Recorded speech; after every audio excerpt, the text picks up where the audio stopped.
ka naman! Ay! Ay, Diyos ko! Odessa, ako naman makikiusap sa'yo para kay Ana. Napakarami na niyang hirap na pinagdaanan sa'yo. Kailangan makilala na niya ang kanyang mga magulang.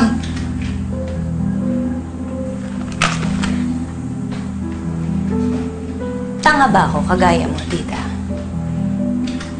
Na pagkatapos mo magpanggap na mahina ka at halos mamatay ka na, tapos may iba ka pa ng balak, pero buko ka pa rin para sabihin mo sa'yo, walang makakapagpaikot sa akin.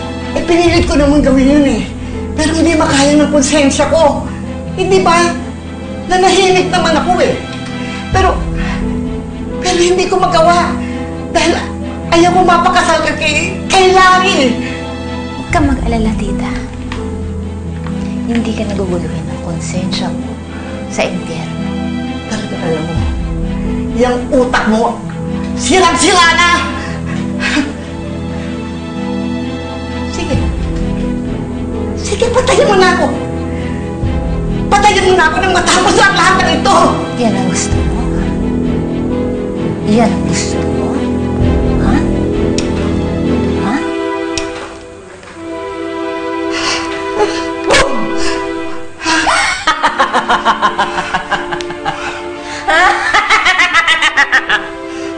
Bakit ko ibibigay sa'yo yung gusto mo? Ha? Hindi kita hayaang mamatay, tanda! Huh? Kasi mas gusto kong nakikita ka nahihirapan. Yung konsensya ang sinasabi mo, yan ang unti-unting papatay sa'yo. I will make you suffer. Kasabay ng paghihirap ni Evelyn dahil kahit kailan, hindi niya malalaman na si Ana, anak niya. Kahit tagal ko ng pinaka-asam-asam dita, ako ang papalit sa kanya sa buhay ni Larry. Pati na rin kay Ana. Baliw ka! Baliw! Baliw! Diyan ka lang, ha? Diyan.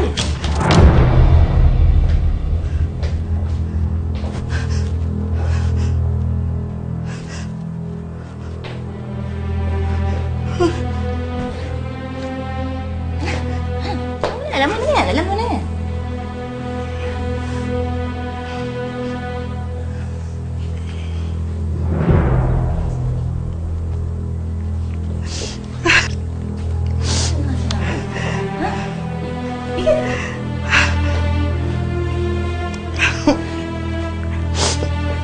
Ay!